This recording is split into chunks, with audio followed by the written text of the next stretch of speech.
সন্তানের শরীর অসুস্থ হওয়ার সাথে সাথে একটা মারও মনটা অসুস্থ হয়ে যায়। হ্যালো এভরিওয়ান, আসসালামু আলাইকুম, welcome back to my another blog, Bangladeshi blogger Anaya.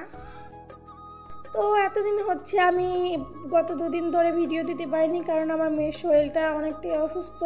তো এই কারণে হচ্ছে আমি গত দুদিন ধরে অনেকটাই ব্যস্ত ছিলাম আমার মেয়ের জন্য।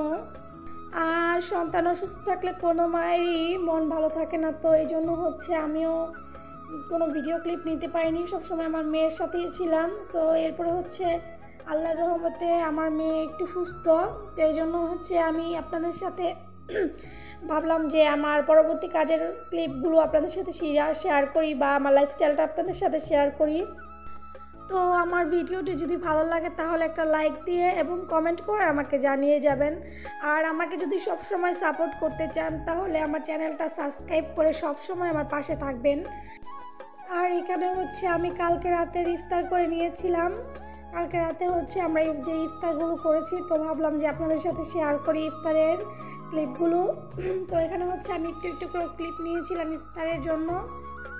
আর এখানে হচ্ছে আমরা ইফতার খাচ্ছিলাম আর বলছিলাম যে এই মাসটা আমাদের জন্য খুবই রহমতপূর্ণ মাস আর খুবই বরকতময় মাস।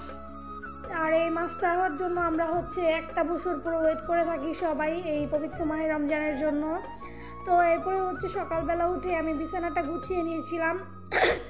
আর আমার মেয়েটা একটু উইক, এই জন্য হচ্ছে আমি বিছানাটাই আগে গুছাই আর আমার ঘরটাই আগে গুছাই। তো এখানে হচ্ছে আমি বিছানাটা গুছিয়ে নিচ্ছিলাম সুন্দর করে। আর এইখানে হচ্ছে আমার মেয়ে দেখতে পাচ্ছেন যেদিন ওর জ্বর এসেছিল, যেই সময়টায় ও কতটা উইক হয়ে পড়েছিল, দুর্বল হয়ে পড়েছিল।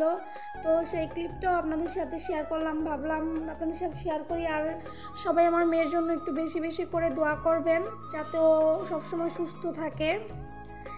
তো এরপরে হচ্ছে আমি চলে গিয়েছিলাম বাজারে কিছু টুকিটাকি বাজার নিয়ে আসতে। তো এখান থেকে হচ্ছে আমি কিছু সবজি নিয়ে এসেছিলাম। তো এই হচ্ছে সবজিটাকে আমি ধুয়ে নিচ্ছিলাম, কারণ ধুয়ে আমি ফ্রিজে রাখবো, কারণ আমার মেয়ে যখন তখন ফ্রিজে হাত দিয়ে একটা সবজি বের করে কামড় দিয়ে নেয়।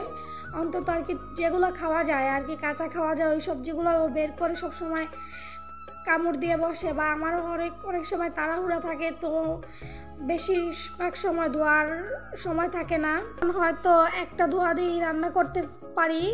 আর সবজিতে পোকামাকড়ও থাকতে পারে, সেগুলো ফ্রিজে রাখা একদমই উচিত নয়। একদম না ধুয়ে পরিষ্কার করে, পোকামাকড় অন্য খাবারের মধ্যে একটা রিস্ক থেকে যায় অন্য খাবারের মধ্যে যাওয়ার।